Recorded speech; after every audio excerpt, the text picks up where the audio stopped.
Non, mais prenons une femme comme Mélanie. C'est très intéressant, Mélanie. On dirait, elle est fasciste, elle est pas fasciste, elle est crypto-fasciste, elle est parafasciste. Moi, j'en ai rien à foutre. Ce que je vois, c'est qu'elle est du côté du grand capital. Et qu'elle aura beau pérorer contre. Elle est présentée comme souverainiste. Mais souverainiste de quoi? Elle n'est pas souverainiste du tout. Elle est absolument du côté. D'ailleurs, elle a beaucoup avalé de couleuvres de ce point de vue-là pour rallier la bourgeoisie.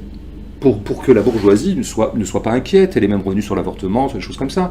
Parce que ces gens-là, ils se font toujours élire avec l'assentiment de la bourgeoisie. Et il a fallu l'assentiment de la bourgeoisie pour qu'Hitler arrive au pouvoir. Il a fallu l'assentiment de la bourgeoisie pour que Mussolini arrive au pouvoir. Tous ces gens ont toujours fait alliance contre quoi?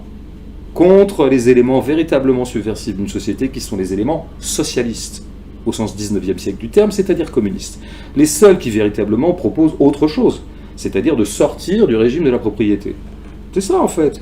Le reste, tout ça fait alliance. Alors évidemment, il y a des degrés. Moi, je ne vais pas dire que Macron égale Marine Le Pen. Je ne vais pas dire ça. Je dis qu'il y a continuité.